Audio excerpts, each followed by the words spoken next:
Bonjour, nous allons traiter aujourd'hui d'un livre que je viens de terminer qui s'appelle « Nous sommes ce que nous mangeons » de Jane Goodall. Et j'ai trouvé intéressant vous en parler parce que au-delà du récit sur l'agrobusiness, puisque c'est le sujet du livre, nous avons ce qui s'appelle entre les lignes. On va essayer de débunker ce qu'elle nous raconte ici.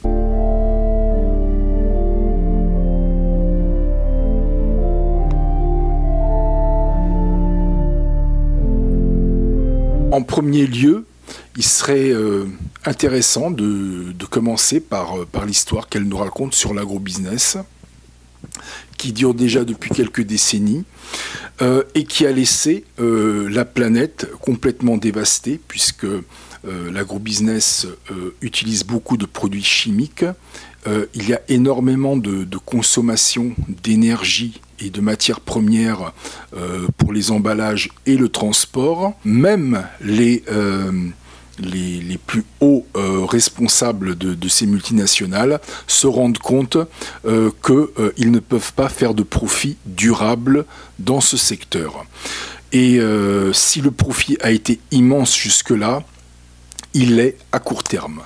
Donc, tout le monde est en train, vous l'avez compris, de foutre le camp. Jane Goodall essaye de nous donner des solutions pour l'avenir, mais disons-le tout de suite, il s'agit quand même des solutions et du constat du système.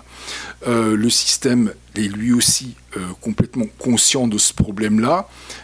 C'est pas les gens des masses les plus populaires et les plus basses classes qui sont en danger, c'est tout le monde.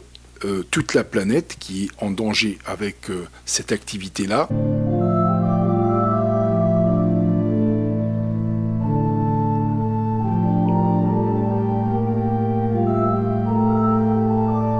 Les solutions vont être locales, bien sûr. Les éleveurs traditionnels vont devoir reprendre leur marge de manœuvre.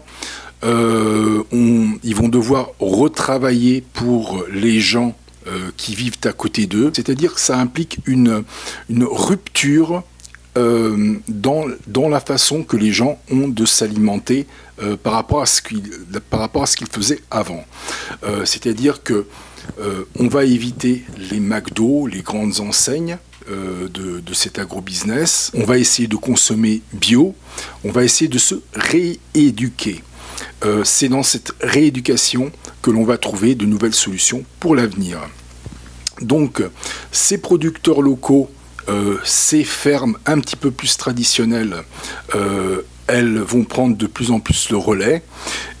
Et en même temps, il est bon, au lieu de envoyer ou d'aller avec les enfants au McDonald's comme ça, pour une sortie, eh bien, aller à la ferme, à leur faire reprendre connaissance de ce que sont que les vrais produits, de ce qu'est une vraie vache, des vrais légumes, des vrais fruits.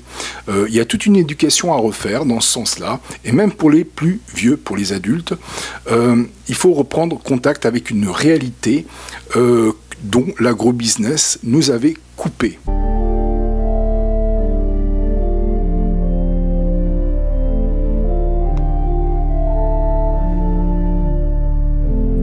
Le système a bien compris que les gens vont continuer à manger des plats carnés.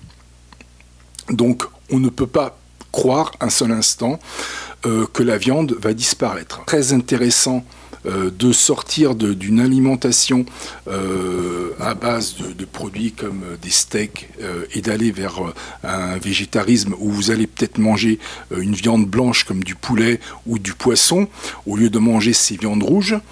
Tout cela, évidemment, les conseils sont toujours les mêmes, c'est-à-dire que généralement on vient tous de familles qui mangent des plats carnés. Et quand nous adoptons une autre façon de manger, c'est-à-dire le végétarisme, il y a toujours une idéologie derrière.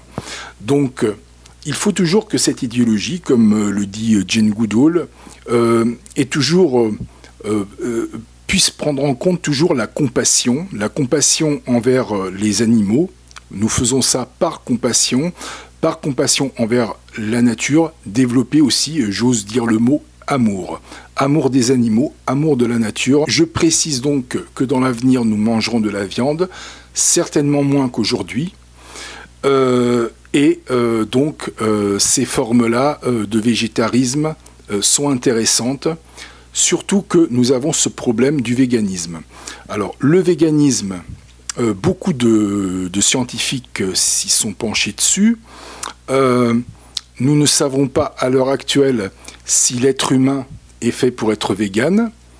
Les résultats les plus probants seraient qu'on a fait des études sur les mâchoires, sur le faciès et autre chose, et on s'est rendu compte que il ne faut pas trop parier sur l'alimentation végane pour garder la santé. Tout nous porte à croire que nous ferions faux bond en adoptant cette alimentation de façon stricte. L'émission d'aujourd'hui est terminée. Je vous remercie de l'avoir écoutée. Je vous donne rendez-vous pour une prochaine fois. Jusque-là, portez-vous bien. Au revoir.